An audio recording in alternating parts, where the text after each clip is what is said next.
जिस प्रकार की ज्ञान शक्ति है, जिस प्रकार से ज्ञान शक्ति कितनी है, जीव की ज्ञान शक्ति कितनी है? हाँ, केवल ज्ञान रूप उसकी ज्ञान शक्ति है, इतना प्रकट ज्ञान है। स्वभाव में ज्ञान की शक्ति इतनी है कि वह संपूर्ण लोक को, संपूर्ण कालों को, संपूर्ण पदार्थों को जान सकता है। लेकिन ज्ञानावरण कर्म क्या करता है? उसको वह कार्य करने नहीं देता है। जैसे उस ज्ञान में शक्ति है, उस पूर्ण शक्ति को प्रकट नहीं होने देता है। यही किसका काम है? ज्ञानावरण कर्म का काम है। फिर दर्शनावरण कर्म की हमने बात की थी कि जो दर्शन गुण को घातता है उसे दर्शनावरण कर्म कहते हैं। अर्थात ज्ञान अगर दर्शन ही नहीं होगा तो जीव ज्ञान तक कैसे पहुंचेगा? तो ये तो ज्ञानावरण कर्म तो मात्र ज्ञान नहीं होने देता है, जानने नहीं देता है, लेकिन दर्शनावरण कर्म तो सामान्य प्रतिभास भी नहीं होने देता है। और सामान्य प्रतिभास का मतलब ये है कि जो वस्तु है उसके अस्तित्व तक का ज्ञान दर्शनावरण कर्म होने नहीं देता है। जब अस्तित्व का ज्ञान ही हमें नहीं होगा तो उसके बारे में विशेष ज्ञान हम किस प्रकार से हम कर पाएंगे? तो दर्शनावरण कर्म दर्शन गुण को घातने का काम करता है।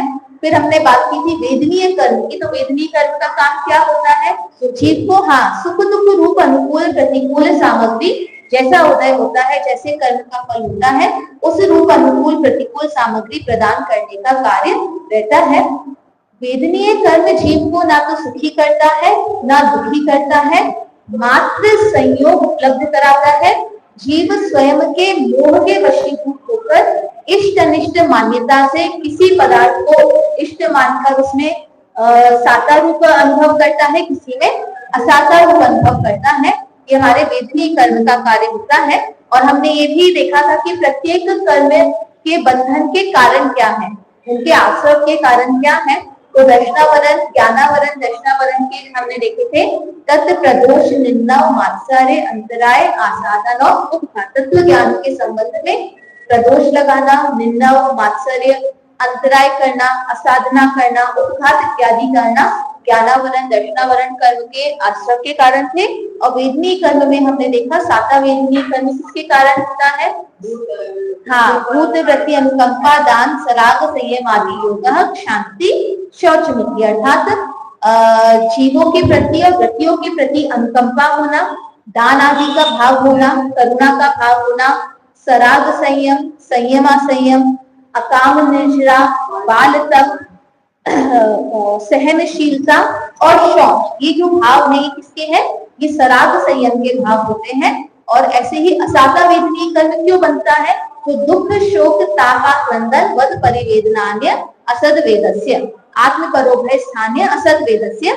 जब हम स्वयं के कारण या अन्य किसी के निमित्त से दुखी होते हैं, शोक करते हैं, ताप तप्त होते हैं, आक्रंदन, रोना, चीखना, चिल्लाना, विलाप इत्यादि क्रियाएं करते हैं, तो इससे असाता वेदनीय कर्म का जो बंध है वो हमें होता है। फिर हमारी बात आई मोहनीय कर्म की। मोहनीय कर्म का काम क्या होता है?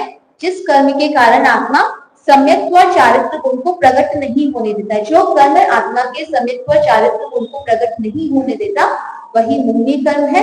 दो प्रकार के मोहनीय कर्म की चर्चा की, दर्शन मोहनीय और चारित्र मोहनीय। दर्शन मोहनीय कर्म की बात हमने की कि जो कर्म आत्मा के सम्यक गुण को घातता है। देखिए हमने एक बात की थी ज्ञानावरण कर्म और दर्शनावरण कर्म, ये क्या करते हैं? ये घातते नहीं है। जीव के ज्ञान गुण को या दर्शन गुण को घातने का काम नहीं करते हैं, उनको ढकने का काम करते हैं। हाँ, प्रकट नहीं होने देते। देखिए दोनों शब्द में अंतर है। जो ज्ञान गुण को घातता है शब्द ही लिखा है वैसे इन्होंने, लेकिन दोनों में थोड़ा सा अंतर किस प्रकार से है कि यहाँ तो जब तक दर्शन मोहनीय कर्म रहता है तब तक किसी भी अपेक्षा से जो श्रद्धा है वो सम्यक रूप से नहीं होती है। लेकिन ज्ञानावरण कर्म के साथ ऐसा नहीं होता। ज्ञानावरण कर्म मान लीजिए उसने हमारे ज्ञान को ढाका तो है, लेकिन जितना ज्ञान हम कहेंगे प्रगट है वह ज्ञान भी पूर्ण रूप से सम्यक हो सकता है। चाहे अल्प ज्ञान भी हो तो वह ज्ञान को घातने का अर्थात उसको ढकने का काम तो कर सकता है, लेकिन घातने का अर्थात उसको पूर्ण रूप से प्रकट ना होने दे ऐसा कार्य वह नहीं कर सकता है। लेकिन दर्शन मोही कर्म में क्या होता है, जब तक मान लीजिए अनंतानुबंधी कषाय है या मिथ्यात्व सहित ये चीज है, तब तक तो श्रद्धा गुण बिल्कुल भी प्रकट नहीं है, सम्यक रूप से प्रकट नहीं होती है। पूर्ण रूप से उसकी मिथ्या पर्याय ही क्या रहती है, परिणमित, उसका मिथ्या पर्याय का ही परिणमन होता है। तो जो कर्म आत्मा के सम्यक गुण को खाता है उसे दर्शन मोही कर्म कहते हैं। इसकी चर्चा हमने की। ये दर्शन मोही कर्म क्या करता है, हाँ, सम्यक गुण प्रकट नहीं होने देता, मतलब क्या करता है, आत्मा का अनुभव नहीं होने देता। और क्या करता है, कल हमने इसी पर चर्चा की है, तत्व श्रद्धान नहीं होने देता। तत्व श्रद्धान का मतलब क्या है, नहीं, जो वस्तु जैसी है उसको वैसा ना जानकर अन्यथा रूप जानता है। ये किसका काम है, ये दर्शन मोही कर्म का काम है। मतलब जो स्व और पर का जैसा स्वभाव है, स्व और पर का जैसा हम कहेंगे स्वरूप है, वह उस रूप ना जानकर अन्य रूप से जानने का काम ही किसका है, ये मिथ्यात्व का काम होता है। ये जो हमारे मोक्षा प्रकाशक में भी आया है ना कि आत्मा कैसा है, प्रसिद्ध ज्ञानादि गुणों का धारी, अनादि नहीं, प्रसिद्ध ज्ञानादि अमूर्तिक प्रदेशों का पुंज, प्रसिद्ध ज्ञानादि गुणों का धारी, अनादि निधन वस्तु आप है। ठीक है, आप है मतलब ये आत्मा जो है, मैं जो हूँ वो कैसा है, अमूर्तिक प्रदेशों का पुंज है, प्रसिद्ध ज्ञानादि गुणों से युक्त हो, अनादि निधन हो, ऐसी वस्तु ये आत्मा है। और पुद्गल द्रव्य कैसे है या शरीर है, वो कैसा है, जो ज्ञानादि गुण से रहित है, मूर्तिक प्रदेशों का, और जिनका अभी नवीन संयोग हुआ है वो क्या है, वो पुद्गल है। लेकिन उसके बाद आगे देखो क्या लिखा है,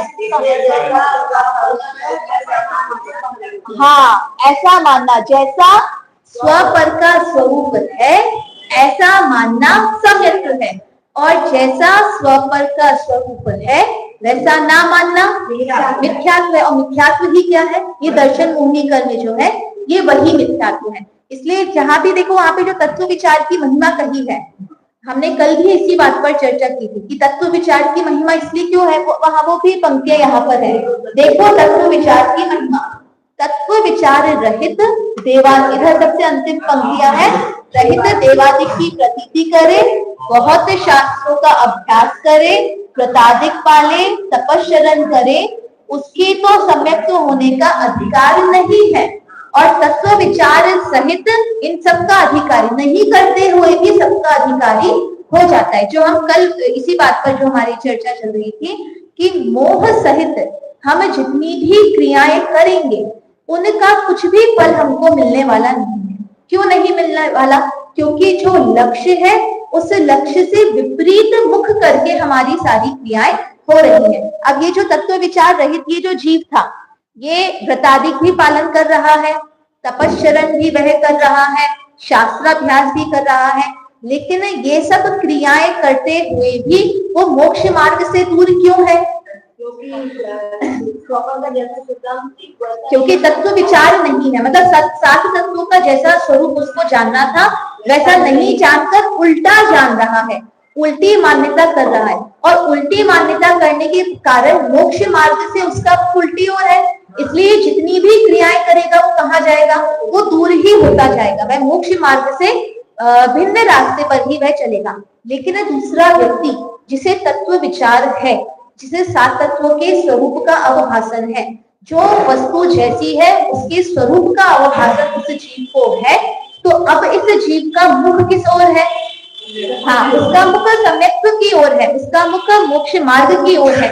तो वह ये क्रियाएं ना भी करे तो भी वह कहाँ है, वो मोक्ष मार्ग के नजदीक ही है, वो मोक्ष मार्ग के निकट ही है। एक हमारे राजस्थान में ऐसी कहावत चलती थी कि वहां पर पहले वो नमक इत्यादि लेने आते थे, मतलब एमपी के जो लोग थे वो राजस्थान में नमक लेने आते थे। तो जब वो नमक लेकर जाते थे तो अभी जिस गांव में नमक खरीदते थे या जो भी कार्य वे करते थे उसी गांव में खड़े हैं, लेकिन अपने गांव की ओर मुख कर लेते थे, तो कहते थे कि अब ये शहर दूर हो गया है और हमारा नगर पास हो गया है।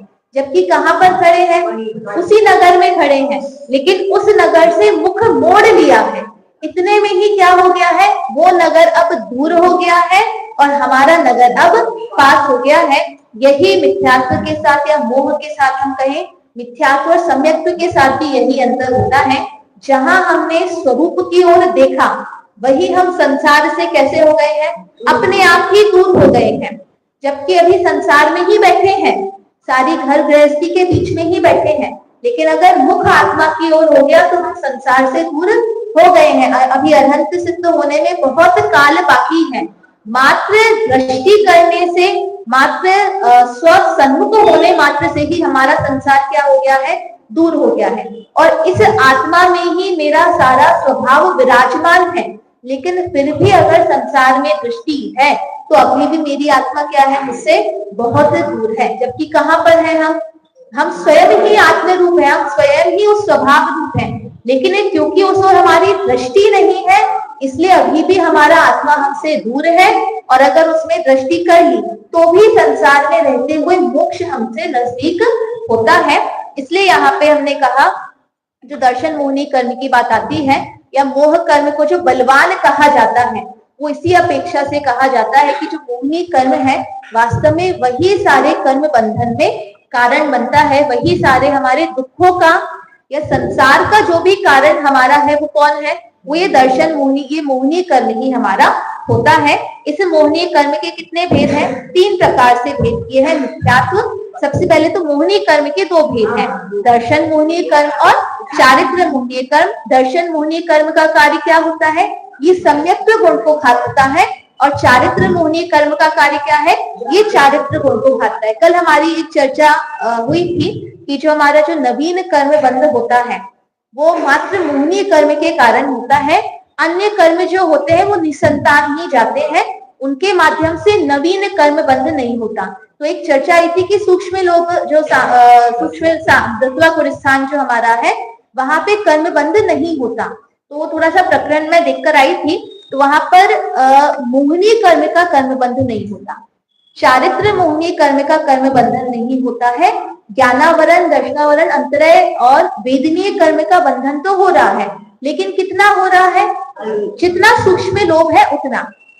लेकिन मोहिनी कर्म, जो चारित्र दर्शन मोहिनी कर्म तो चला ही गया है, जो चारित्र मोहिनी कर्म है उसका बंध कर नवीन बंध नहीं होता। तो बोलते हैं उसका नवीन बंध क्यों नहीं हो रहा है, तो कहते हैं क्योंकि सूक्ष्म लोभ जब रहता है, 10वें गुण स्थान में जो सूक्ष्म लोभ है, वह भी हम कहेंगे ज्ञात रूप से परिणमन नहीं करता है, अज्ञात रूप से परिणमन करता है। अज्ञात रूप से परिणमन मतलब अबुद्धिपूर्वक करता है, मतलब बुद्धिपूर्वक उस सूक्ष्म लोभ में परिणमन नहीं हो रहा है, सूक्ष्म लोभ रूप परिणाम नहीं होते हैं, अबुद्धिपूर्वक सूक्ष्म लोभ परिणाम होते हैं। अब वो जो अबुद्धिपूर्वक सूक्ष्म लोभ परिणाम होते हैं, तो उसको कहा ये जघन्य परिणाम होते हैं।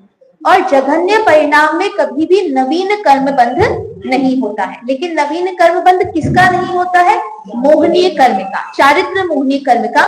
जो कषाय नो कषाय है, उनका नवीन कर्म बंध नहीं होगा, लेकिन ज्ञानावरण इत्यादि का होगा। अब बोले कि यहाँ पे उसका नवीन मोहनीय, चारित्र मोहनीय कर्म का नवीन कर्म बंध क्यों नहीं होगा, कि अगर उतने जघन्य परिणाम में भी नवीन कर्म बंध होता रहेगा तो फिर वो नष्ट कैसे करेगा, वो उसका संसार का नाश या घातने का कार्य वह कैसे करेगा। इसलिए उस जघन्य परिणाम में चारित्र मोहनीय का नहीं होगा। और ज्ञानावरण, दर्शनावरण कर्म तो हमारे जो हम कहेंगे बाद में भी हमारे चलते आ रहे हैं। जो संसार के कारणभूत कर्म है वो मोहनीय कर्म है। अगर संसार के कारणभूत कर्मों का बंधन निरंतर होता रहेगा तो फिर उनको घातने का कार्य हम कैसे कर पाएंगे। इसलिए 10वें गुण स्थान में उनका नवीन कर्म बंध नहीं होता है। फिर 11वें में उपशांत हो जाता है, इसलिए पूर्ण वितरागता वहां कही है। या फिर 12वें में कहें तो वहां छपक श्रेणी के माध्यम से जब क्षायिक हम कहेंगे मोह, छीन मोह वहां रहता है, तो वहां पे तो मोह का पूर्ण नाश ही हो चुका है। तो वहां पर भी ईर्यापद आश्रव ही कहा गया है। 2 प्रकार के आश्रव होते हैं, एक सांप्रायिक आश्रव होता है, एक ईर्यापद आश्रव होता है। क्या अंतर होता है, सूत्र आता है स कषाय अकषायत्वात् जीवः सांप्रायिक एर्यापत्यो, ऐसा जो सूत्र आता है। तो वहां कहते हैं जीव के 2 परिणाम होते हैं, या तो कषाय सहित होता है या कषाय रहित होता है। जब जीव कषाय सहित होता है तब जिन कर्मों का बंधन या कर्मों का आना होता है, कर्मों का आश्रव होता है, उसको सांप्रायिक आश्रव कहते हैं। और जब जीव कषाय रहित होता है, तो कषाय रहित तो है लेकिन योग सहित होने के कारण कर्मों का आश्रव तो हो रहा है, लेकिन वो कैसा आश्रव है? ईर्यापत आश्रव होता है कि कर्म आते तो हैं लेकिन बंधन को प्राप्त नहीं होते हैं, रुकते नहीं है, जैसे आते हैं वैसे ही वे चले जाते हैं। तो यहाँ पर हम कहेंगे 11वें 12वें से तो ईर्यापत आश्रव ही हो गया है। और जो हमारे 10वें गुण स्थान में है तो वहां पर सांप्रायिक आश्रव ही है, लेकिन चारित्र मोहिनी कर्म का नहीं है, क्योंकि वो कर्म बंधन को ही प्राप्त नहीं हो रहा है तो उसका आश्रव भी नहीं हो रहा है। ज्ञानावरण, दर्शनावरण, अंतराय और वेदनीय जो कर्म हमारे हैं उनका कर्म बंधन उतना ही होगा, कितना?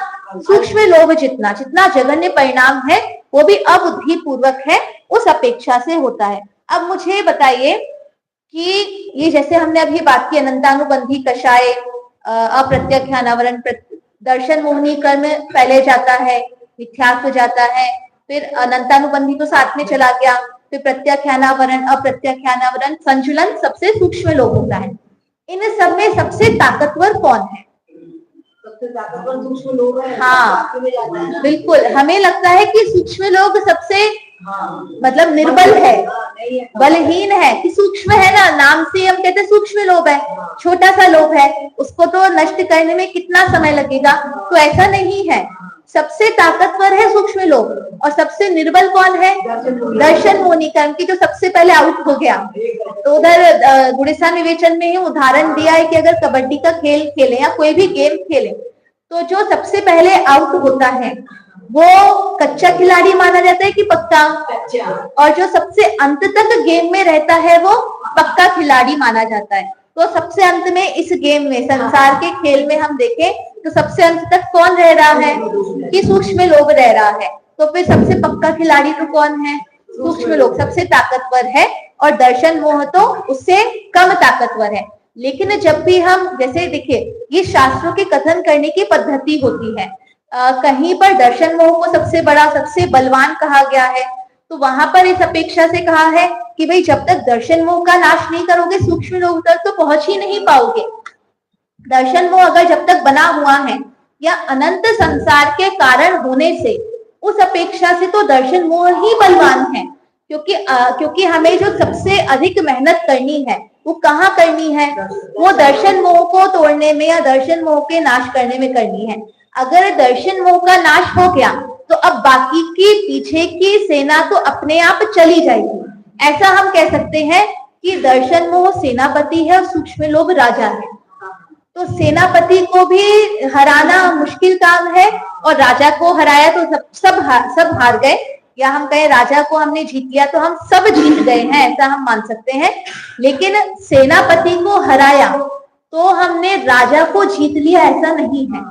राजा को जीत लिया तो सेनापति भी जीत लिया है, लेकिन सेनापति को अगर हमने हरा दिया है या उसको हमने जीत लिया है, किसी भी अपेक्षा से हम समझे, उसको अपने कब्जे में कर लिया है, तो भी अभी पूरी सेना बाकी है। किसके कारण बाकी है? क्योंकि राजा बचा हुआ है। तो जो सूक्ष्म लोग है ना, वो वैसे राजा के समान है। सेनापति भी उतना ही ताकतवर है, सेनापति भी उतना ही बलवान है, लेकिन फिर भी पूरी सेना पर जो हम कहेंगे जो राज्य है वो तो किसने संभाला हुआ है? सूक्ष्म लोग ने। और इसीलिए हम देखते हैं कि दर्शन मोह का नाश तो चौथे गुणस्थान में हो जाता है, उसमें उतना जो हम कहेंगे प्रयत्न नहीं करना पड़ता। लेकिन जब जीव 7वें गुणस्थान से चढ़ता है, श्रेणियां चढ़ता है, तो कितनी बार चढ़ेगा, कितनी बार उतरेगा? अगर दर्शन मोह का ही नाश होने से सब कुछ जीत लिया होता तो जो हमारे मुनिराज होते हैं वो इतना जो हम कहेंगे श्रम क्यों करेंगे? इतना आत्म ध्यान, इतना तपस्चरण, जितना श्रम दर्शन मोह के नाश करने के लिए लगता है उससे अधिक श्रम आगे की कषायों को नाश करने के लिए लगता है। हर एक आगे की जितनी कषाय होंगी उनके लिए अधिक तपस्चरण चाहिए है, उसके लिए अधिक व्रताधिक या तीव्र शुभ भाव, यहाँ हम कहेंगे शुभ भाव भी नहीं, तीव्र शुद्ध भाव, तीव्र वितराग भाव हमको आगे जितना हम बढ़ते जाएंगे दर्शन मोह के लिए चाहिए है क्या? चाहिए ही नहीं है। दर्शन मोह का नाश करने के लिए तो इस प्रकार का कोई क्रिया हमको करने की आवश्यकता नहीं होती है, मात्र स्वसन्मुख होना होता है। उतने मात्र से क्या हो जाता है? सम्यक्त्व की प्राप्ति हो जाती है। लेकिन एक एक कषाय के नाश के लिए अलग अलग से प्रयास करने पड़ते हैं। किसी के लिए संयम धारण करना पड़ता है, किसी के लिए वीतरागता में वृद्धि करनी पड़ती है, शुद्धता में वृद्धि करनी पड़ती है, श्रेणी चढ़ना पड़ता है। इसका मतलब ये जैसे जैसे कहे गए हैं वैसे वैसे अधिक बलवान ये है। देखने में हमको लगता है कि दर्शन मोह सबसे बलवान है। जब तक पूरी सेना बैठी है तब तक दर्शन मोह बलवान है, लेकिन पूरी सेना के की अपेक्षा से देखें तो दर्शन मोह सबसे निर्बल उसको हम कह सकते हैं या मान सकते हैं। ठीक है, चलिए अब ये जो दर्शन मोह होता है तो वो जो सेनापति को भी जब हम नष्ट करने का प्रयास करते तो एक बार में नष्ट नहीं होता, वो अपने 3 रूप बना लेता है। जैसे वो रावण था ना, तो रावण को मारते थे तो उसके कितने रूप वह बना लेता था। तो ऐसे ही जो दर्शन वो अपन सोचे एक बार में नष्ट हो गया, तो ऐसे नष्ट नहीं होता है, उसके भी 3 टुकड़े पड़ जाते हैं। ये जो 3 भेद होते हैं ये अनादिकालीन जीव के नहीं होते। जो जीव अनादि से मिथ्या दृष्टि है उसके तो मात्र मिथ्यात्व कर्म का ही उदय होता है, या दर्शन मोह कर्म का ही उदय उसका, या बंध भी उसका होता है और उदय भी उसका आता है। जब यह जीव सम्यक्त्व प्राप्त करता है, चाहे क्षण मात्र के लिए करे, अंतर मुहूर्त काल के लिए करे, तो जैसे ही यह सम्यक्त्व प्राप्त करता है वैसे ही उस मिथ्यात्व के 3 टुकड़े हो जाते हैं। कौन से 3 भेद होते हैं? तो देखिए दर्शन मोहनीय के 3 भेद हैं, मिथ्यात्व, सम्यक मिथ्यात्व और सम्यक प्रकृति कर। ये 3 प्रकार से टुकड़े होते हैं। ये 3 टुकड़े क्यों होते हैं? तो देखिए अगर किसी जीव ने सम्यक्त्व प्राप्त किया तो वह एकदम सम्यक्त्व या कहे सच्ची श्रद्धा रूप निरंतर परिणमन नहीं करता, वो वहां से गिरता है। तो अगर गिरेगा तो उसकी 3 प्रकार की परिणतियां हो सकती हैं। पहला, या तो वह वापस कहाँ आ जाएगा? वो वापस मिथ्यात्व में आ जाएगा, या फिर क्या होगा? वो सम्यक मिथ्यात्व रूप उसका परिणमन होता है कि थोड़ी श्रद्धा उसकी सम्यक है और कुछ अंश में उसकी श्रद्धा अभी भी मिथ्या रूप है, ये भी उसकी परिणति हो सकती है। या फिर जितने काल वो सम्यक रूप से परिणमन करेगा उसके सम्यक प्रकृति रूप से वह कहा जाता है। तो ये सम्यक प्रकृति तो सम्यक्त्व का कार्य है, इसको दर्शन मोहनीय कर्म के भेद में क्यों रखा है? सम्यक प्रकृति जो, चलिए एक बार हम इसकी परिभाषा पढ़ते हैं फिर हम समझेंगे। दर्शन मोहनीय कर्म के 3 भेद है, मिथ्यात्व, सम्यक मिथ्यात्व और सम्यक प्रकृति। पहला, मिथ्यात्व कर्म किसे कहते हैं? जिस कर्म के उदय से जीव को अतत्व श्रद्धान होता है उसे मिथ्यात्व कर्म कहते हैं। मतलब जो कर्म हमें तत्वों की सही श्रद्धा नहीं करने देता है, आत्मा के शुद्ध स्वभाव को, ये मिथ्यात्व कर्म की जो परिभाषा है ये, और दर्शन मोहनीय कर्म की जो परिभाषा है, उन दोनों में कुछ अंतर है क्या? शब्दों का अंतर है लेकिन भाव का अंतर नहीं है। हाँ, सम्यक्त्व गुण को घातने का मतलब ही है अतत्व श्रद्धान, क्योंकि तत्व श्रद्धान का मतलब ही है सम्यक दर्शन। ठीक है, तो अतत्व श्रद्धान में सात तत्व का अश्रद्धान, आत्मा का अश्रद्धान, स्वपर का भेद विज्ञान ना होना, ये सब कुछ उसके अंदर गर्भित रहेगा, या शुद्ध आत्मा का प्रकट ना होना, ये सभी इसके अंतर्गत रहेगा। जिस कर्म के उदय से जीव को अतत्व श्रद्धान होता है उसे मिथ्यात्व कर्म कहते हैं। मतलब ये जो मिथ्यात्व कर्म है ये क्या करेगा? श्रद्धान नहीं होने देगा, आत्मा को प्रकट शुद्ध स्वभाव को देखने नहीं देगा, प्रकट होने नहीं देगा। अब सम्यक मिथ्यात्व कर्म अगर में आता है या सम्यक मिथ्यात्व रूप परिणमन हो रहा है, तब जीव के परिणाम कैसे होते हैं? तो देखिए, जिस कर्म के उदय से जीव को मिश्रित परिणाम होता है, अर्थात जो परिणाम ना तो सम्यक रूप होता है और ना मिथ्यात्व स्वरूप होता है, उसे सम्यक मिथ्यात्व कर्म कहते हैं। मतलब ये जो परिणाम है ये मिश्रित परिणाम है, पूर्ण सम्यक्त्व रूप भी नहीं होते हैं और पूर्ण मिथ्यात्व रूप भी नहीं होते हैं। तो कैसे होते हैं? मिश्र होते हैं। इसका उदाहरण कहते हैं जिसे मिश्री सहित दही। जो दही है वो मिश्री सहित, मतलब अगर हमने दही में मिश्री मिला दी, शक्कर हमने मिला दी और आपको स्वाद लेने के लिए कहा, तो वह स्वाद कैसा है? क्या वो मीठा है कि वो खट्टा है? हाँ, वो खट्टा भी है और मीठा भी है। अच्छा, ऐसा है क्या कि एक हमने चम्मच खाई तो एक चम्मच दही मीठी वाला दही आया और दूसरा चम्मच दही खट्टा वाला आया? नहीं, उसे एक ही चम्मच में मिठास भी है, उसी एक चम्मच में खटास भी है। यहाँ पर भी अगर हम कहें सम्यक मिथ्यात्व रूप जब परिणति जीव की होती है, तब वो किसी काल में सम्यक्त्व रूप है और किसी काल में मिथ्यात्व रूप है, ऐसा नहीं होता।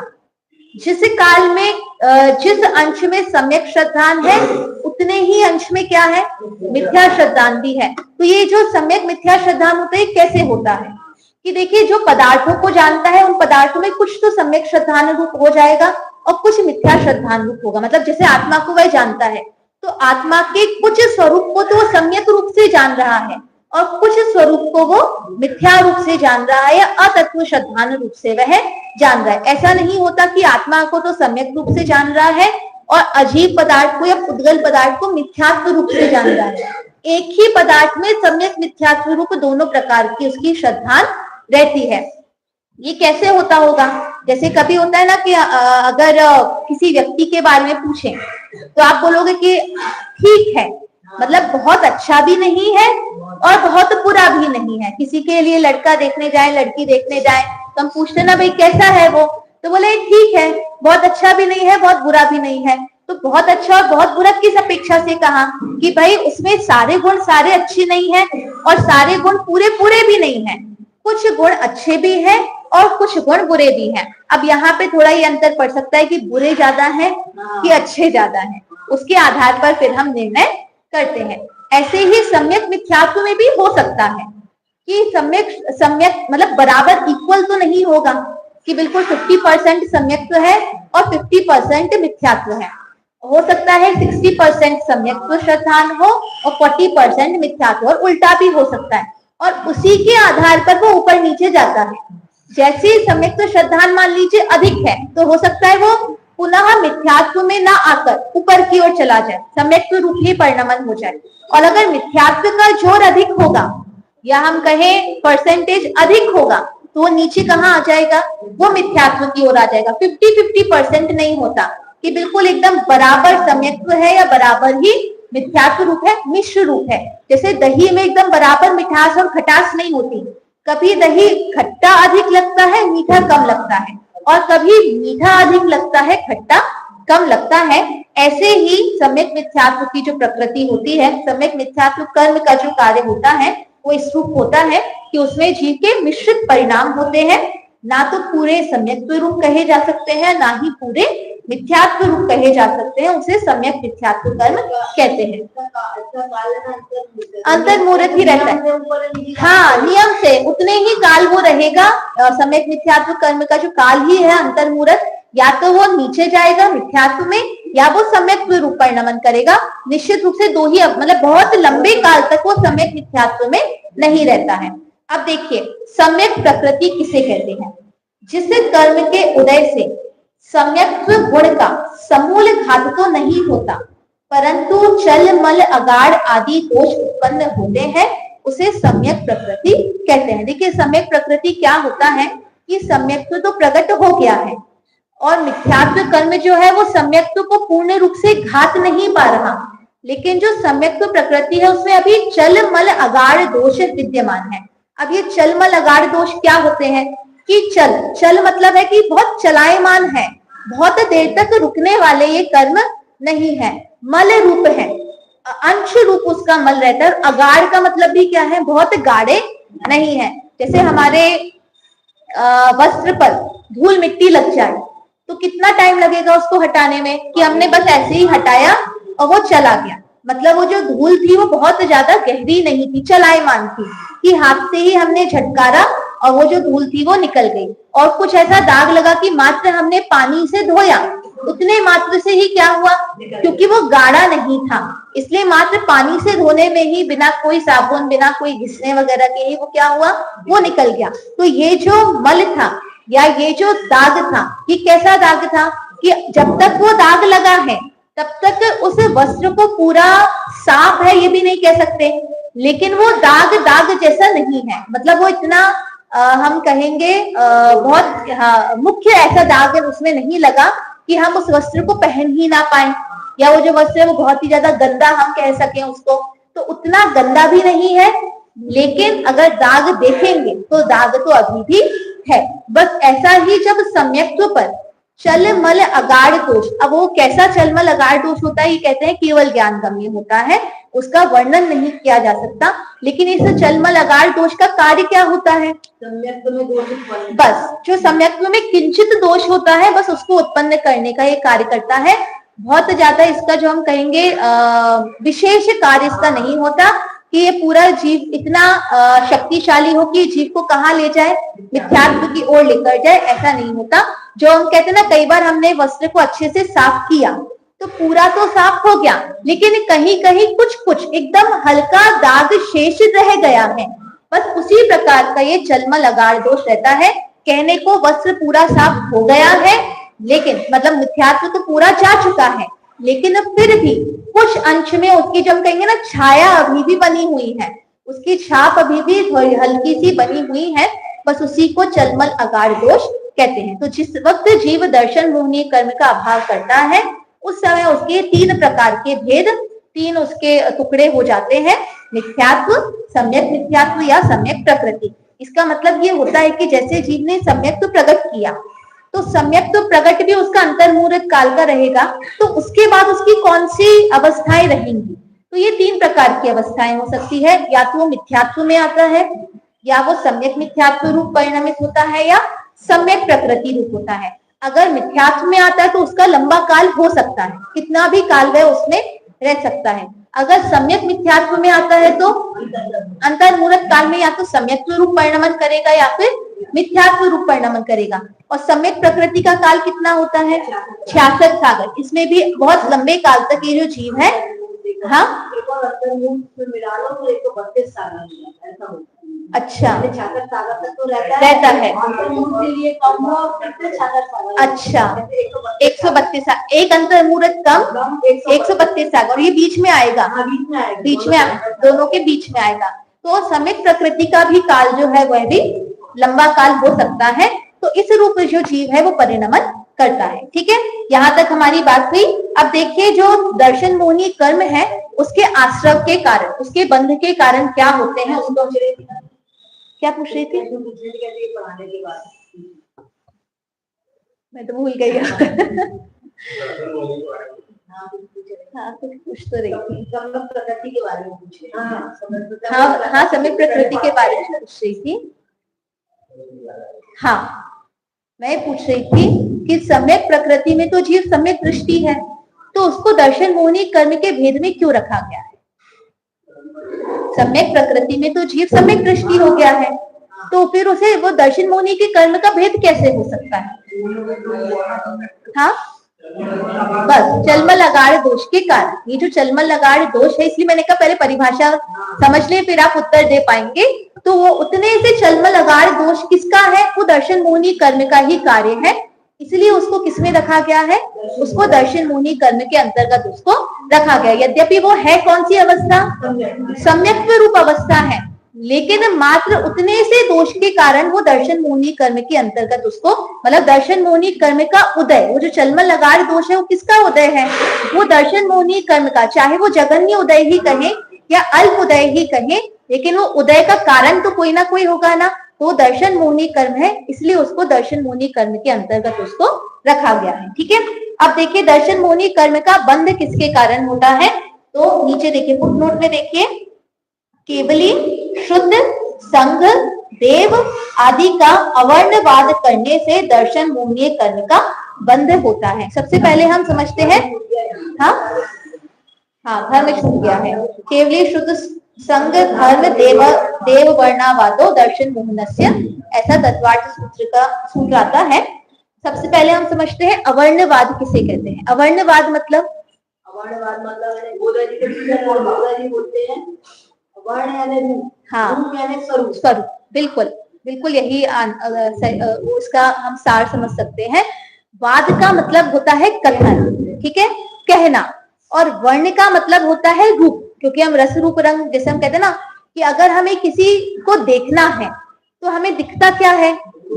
रूप दिखता है या वर्ण दिखता है। वर्ण के अलावा हमें कुछ दिखता नहीं है, क्योंकि स्पर्श रस गंध वर्ण में से अगर हम देखें तो दिखने वाला काम कौन करता है? रूप का काम करता है, और ये रूप ही अन्य किसी द्रव्यों में नहीं होने से कोई द्रव्य दिखते नहीं है। कोई भी जो द्रव्य है वो हम देख नहीं सकते हैं, मात्र पुद्गल को ही हम देखते हैं। तो वर्ण मतलब होता है जो वस्तु जैसी दिखती है, और दिखने का मतलब है जो वस्तु जैसी है। ठीक है, जीव द्रव्य दिखता तो नहीं है, लेकिन फिर भी उसका कुछ ना कुछ स्वरूप हम देखते हैं। देखने का मतलब जानते हैं। हमने एक बार और बात की थी कि देखना भी ज्ञान की, मतलब हम कहेंगे ज्ञान के अर्थ में प्रयुक्त होता है। जो देखना शब्द है वो भी ज्ञान के अर्थ में प्रयोग होता है, क्योंकि हम कई बार हर ज्ञान के साथ हम कहते हैं ना, पढ़कर देखो, जानकर देखो, सुनकर देखो, खाकर देखो।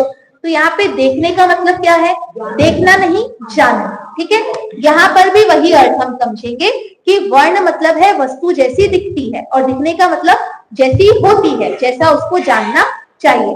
तो वर्णवाद का मतलब है जो वस्तु जैसी है उसको वैसा जानकर वैसा कथन करना, वैसा बोलना। और अवर्णवाद का मतलब है जो वस्तु जैसी नहीं है, उसका स्वरूप जैसा नहीं है, वैसा उसके बारे में बोलना।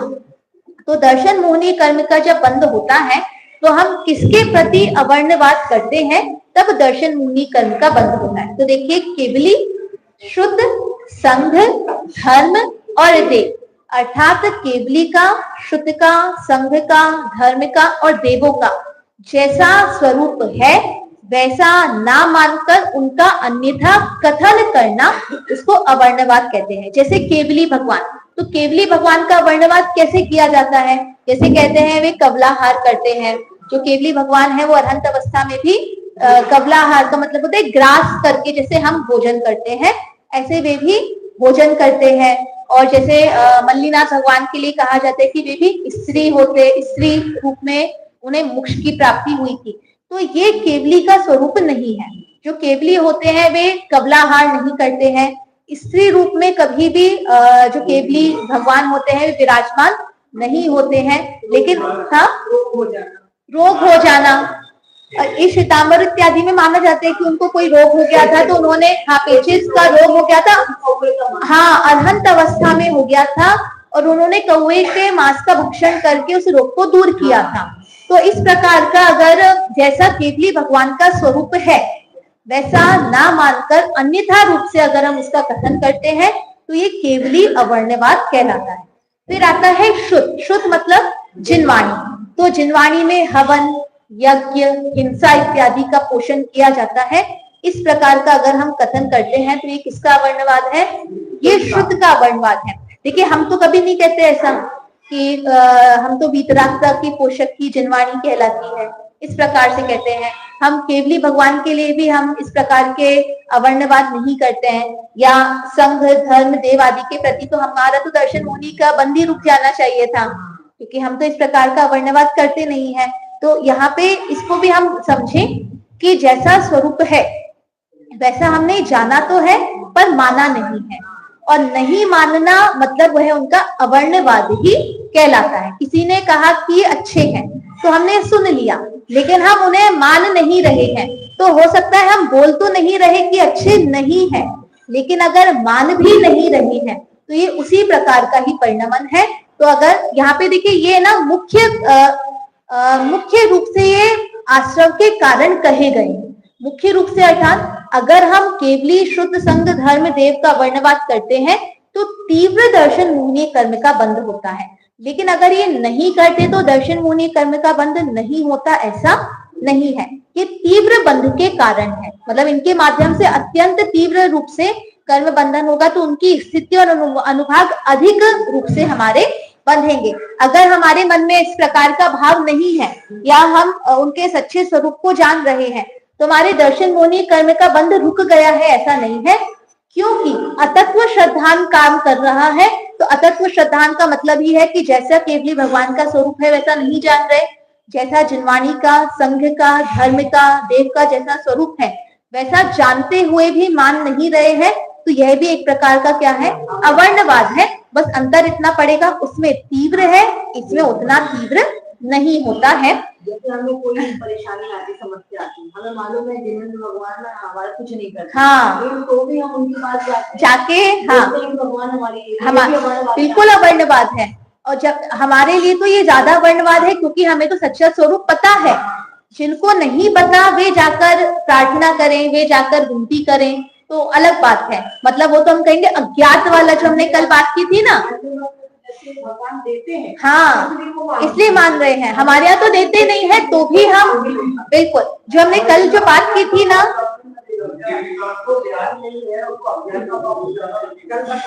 बिल्कुल जो हमने बात की थी ना, ज्ञात और अज्ञात कि जो ज्ञात होकर जो कार्य करेंगे उसका जो बंध है वो अधिक होगा, उसका जो परिणाम है, उसकी जो कर्म बंधन होगा वो अधिक होगा। अब हमें तो पता है कि हमारे ईश्वर अकर्तृत्व को हम मानते हैं, इसके बाद भी ज्ञात हो जानते हुए भी अगर हम उस रूप के परिणाम कर रहे हैं तो निश्चित रूप से हमको तो तीव्र उसका बंध होगा ही होगा। वो हाँ, देखिए वहां पे शरण करने का अर्थ ये है कि हम अपने विकल्प को वहां से हटाना चाहते हैं। हाँ देखो, एक तो होता है कि एक हमारा कथन मात्र में आता है ना, कि भाई भगवान ये हमारी समस्या दूर हो जाए, हम निराकुल हो जाए, एक कथन मात्र में आता है। लेकिन अभिप्राय तो हमारा हम जानते ही हैं कि हमारे कहने से तो भगवान दूर करने वाले हैं नहीं, वो तो मेरा जो पाप कर्म है या पुण्य कर्म है जैसा होगा। तो एक कथन में आना अलग हो जाता है, और एक वही मानकर बैठना कि नहीं नहीं मैं तो पूजन भक्ति करूंगा, या ये वाली माला का जाप करूंगा, या मैं इस भगवान के पास में जाकर आऊंगा, या ये वाला विधान करूंगा, तो मेरा तो ये इसके कारण मेरी ये जो समस्या है इसका समाधान होगा, हो सकता है। इस प्रकार की भावना के साथ अगर वो किया जा रहा है तो निश्चित रूप से उसका कोई फल ऐसा भी आ जाता है कि भगवान तो कुछ करते नहीं है। हाँ, मैंने वही कहा, यही है कि भगवान तो कुछ करते हाँ, लेकिन अंदर में यही है कि नहीं भगवान के पास आएंगे। जैसे मैं आपको बताती हूँ, कई बार जैसे अपन किसी बात से परेशान है या कुछ नहीं हो रहा या कुछ नहीं है, तो मैं सरवाट से बोलती हूँ, सरवाट जल्दी काम करा दो ना यार, ऐसे मालूम है वो तो कुछ करा नहीं सकता, उसको तो कुछ पता भी नहीं है, लेकिन अपना विकल्प होता है ना कि भाई हमारी समस्या दूर हो जाए, हमारा जो विकल्प है वो दूर हो जाए। तो मात्र कहने के लिए या अपना कहे अपना बोझ हल्का करने के लिए, मन हल्का करने के लिए हम क्या करते हैं, इस प्रकार का बोलते हैं। तो हमारे वचनों में आया है, लेकिन हमारे अभिप्राय में अगर नहीं है कि हम भाई अब हमें कोई नहीं मिल रहा तो हम भगवान की शरण में आए हैं कि उतने समय हमारी आत्मा को थोड़ी सी शांति मिले, थोड़ा सा हम उस विकल्प से दूर हो जाए, उस अभिप्राय से अगर हम कर रहे हैं तो वह अलग है। क्योंकि देखिए अभिप्राय, देखिए वाद का मतलब यहाँ पे कथन हम समझ सकते हैं, लेकिन सिर्फ कहना ही अवर्णवाद नहीं है, मुख्य रूप से तो मानना है। जो अभी मैंने कहा, अगर किसी ने हमसे कहा ये अच्छे हैं, तो हम बोल तो नहीं रहे अच्छे हैं, लेकिन हम मान भी नहीं रहे, तो वो भी अवर्णवाद ही है। बोलने में नहीं आया लेकिन अंतरंग में तो हमारी यही है ना कि ऐसे ही है, अच्छे नहीं है, इसका मतलब वो भी क्या है, वो अवर्णवाद के अंतर में। अनेकांतवाद में कथन करना जरूरी नहीं होता कि ये पिता भी हैं और ये पुत्र भी हैं, मानना उसमें मुख्य होता है कि एक ही समय में हम उनको पिता भी मान रहे हैं और उसी समय में वो पुत्र रूप अवस्था में भी है ये भी मान रहे हैं। हर बार हम कथन तो करते नहीं है, तो वहां पे अनेकांतवाद में भी जैसे कथन नहीं है, ऐसे ही यहाँ पर भी कथन की अपेक्षा मान्यता अधिक इसमें लेनी चाहिए, क्योंकि दर्शन मोहनीय कर्म मान्यता का काम है। पूरा जो कार्य है वो पूरा कार्य मान्यता का है, कथन का कार्य इसमें नहीं है। ठीक है, तो श्रुत अर्थात जिन्वाणी, जिन्वाणी में वितरागता का ही पोषण किया गया है, लेकिन उसमें राग इत्यादि की बात का होना, इसी प्रकार से जो हवन इत्यादि का यज्ञ इत्यादि की बातें होना, ये जिन्वाणी के अंतर्गत, जिन्वाणी के या शुद्ध के अवर्णवाद के अंतर्गत आता है। इसमें हम ये भी समझ सकते हैं, कहीं कहीं किसी स्थान पे निश्चय नय का वर्णन होता है और कहीं व्यवहार नय का वर्णन होता है। अपनी सुविधा के अनुसार कभी व्यवहार नय के अपेक्षा से अपनी बात को मतलब क्या कहना, मुख्य नहीं वो नहीं कहना चाह रही हूँ, कभी व्यवहार नय का पक्ष लेकर अपनी बात को सिद्ध करना और कभी निश्चय नय का पक्ष लेकर अपनी व्यवहार को सिद्ध करना, ये भी हमारे श्रुत का अवर्णवाद है। जैसे कभी किसी ने कहा कि यार तुमको तो बहुत गुस्सा आता है, मैं तो गुस्से से रहित हूँ, मैं तो निश्चय शुद्ध स्वभावी आत्मा हूँ, गुस्सा तो मुझे छू भी नहीं सकता है, ये आपने क्या किया है, यह वर्णवाद किया है। और कभी हाँ, और कभी अपन शुद्ध आत्मा की बात करो, नहीं भाई व्यवहार में तो इतना कहा गया है, व्यवहार में तो इतना कर सकते हैं, तो निश्चय व्यवहार अलग अलग कार्य नहीं करते। निश्चय व्यवहार प्रतिपादक प्रतिपाद्य संबंध है, मतलब दोनों एक साथ कार्य करते हैं। सिक्के के जो दो पहलू कहते हैं ना, वो निश्चय व्यवहार नहीं। आप कभी दोनों पहलुओं को अलग नहीं कर सकते कि कभी आपने किसी एक पहलू को मुख्य करके अपनी बात सिद्ध करनी चाहिए और कभी कुछ मुख्य करके अपनी बात सिद्ध करनी चाहिए। जो वस्तु का स्वरूप है वो तो वैसा ही है। हम कभी निश्चय नय के माध्यम से एक बात को मुख्य करते हैं और अन्य को गौण करते हैं, लेकिन किसी एक ही को मुख्य कर देना और किसी को सर्वथा गौण कर देना, इसीलिए जो भेद बने ना, निश्चयाभासी, व्यवहाराभासी, उभयाभासी, सारी मिथ्या दृष्टि है। इसी कारण मिथ्या दृष्टि है क्योंकि उन्होंने दोनों पक्षों को एक साथ ग्रहण न करके किसी एक ही पक्ष को पूर्ण रूप से मुख्य कर लिया है। हम सामान्य जब हमें हमारी गलती दिखी तब हमने शुद्ध आत्मा का आश्रय ले लिया कि भाई क्रोध तो मुझे छू भी नहीं सकता है, ये सब संयोग तो मेरे को छू भी नहीं सकते, मैं तो शुद्ध आत्मा हूँ। और जब करने की बात आई तो व्यवहार ने का हाथ पकड़ लिया। तो ऐसे जिनवाणी हमको नहीं बताती है। जिनवाणी का जिस रूप से कथन कहा गया है, जिस रूप से जिस समय जैसा जिनवाणी का अभिप्राय है, उसको उस रूप से ही समझना, उस रूप से ही समझाना और उस रूप से ही उस रूप परिणमन करना, मतलब जिनवाणी के कथन को अपने स्वार्थ सिद्धि के लिए प्रयोग करना, यह भी क्या है, यह भी अवर्णवाद है। ये भी शुद्ध का अवर्णवाद के अंतर्गत आता है। फिर आता है संघ। संघ में कौन आते हैं, ऋषि मुनि यति अंकार आर्यिका, ये 4 संघ कहे गए हैं ना, ये सभी हमारे संघ के मतलब मुनि, आर्यिका, श्रावक, श्राविका, ये चारों जो है संघ है। तो उनका भी जैसा स्वरूप होता है, नग्न दिगंबर मुनिराज के लिए अपशब्द इत्यादि कहना, इनका स्वरूप ऐसा है, इस प्रकार के जो उनके लिए कहा जाता है, ये भी क्या होता है, अवर्णवाद के अंतर्गत आता है। इस संघ के अवर्णवाद के लिए हमको बहुत सचेत होना चाहिए। देखिए कई बार जैसा जिसका स्वरूप है उसका फल वे भोगेंगे, लेकिन उनकी अंतरंग परिणति वे और केवली के अतिरिक्त कोई नहीं जानता है। तो कौन कैसा है इसका निर्णय करने का अधिकार ना तो हमको मिला है और ना हमें होना चाहिए। हमें अधिकार हमारे परिणामों का मिला है। हम कैसे हैं, हमें अपने परिणामों का सुधार करना है, अपने परिणामों की संभाल करनी है। बाकी किसी के परिणामों के ऊपर हस्तक्षेप करना या कुछ भी कहने का अधिकार किसी भी जीव को प्राप्त नहीं है। और अगर हम मान लीजिए उनके बारे में हमें पता भी हो कि वे जैसे भी हैं, लेकिन अंत में उनका वेश दिगंबर मुनि का ही है, चाहे अंतरंग परिणति कैसी भी हो, बाह्य में दिगंबर मुनि का वेश ही दिखाई देता है। और अगर अन्य सभी धर्मों के आधार पर हम देखें तो अन्य धर्मों के आधार पर अगर हम उनपे कुछ भी टिप्पणी या किसी प्रकार का कथन हम कर रहे हैं तो अन्य लोग ये नहीं देखेंगे कि वो कैसे हैं, वो जैन धर्म को देखेंगे। हाँ, वो धर्म के अवर्णवाद के अंदर वो ये देखेंगे कि आपके धर्म में ऐसे होते हैं।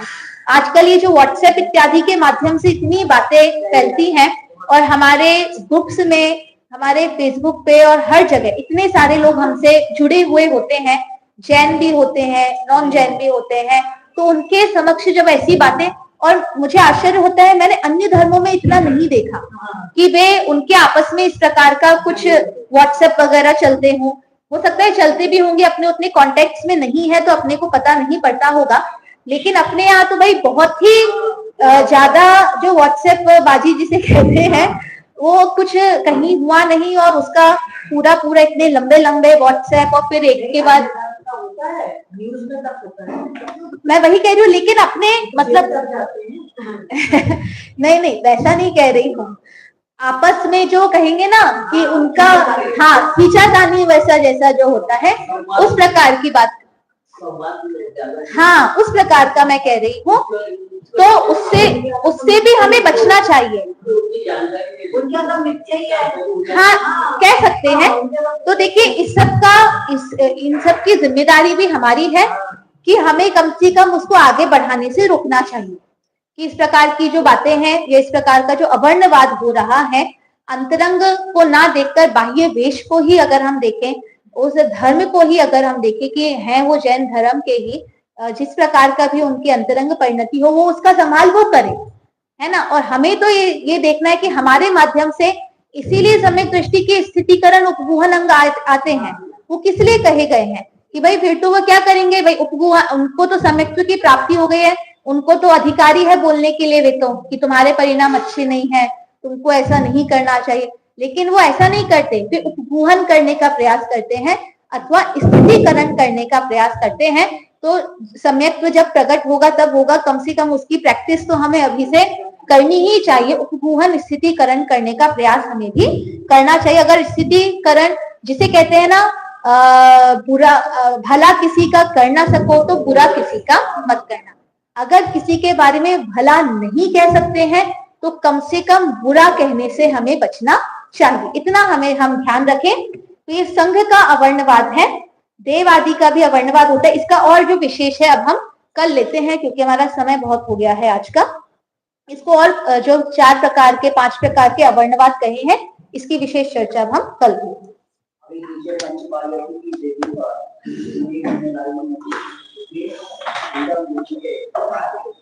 ध्यान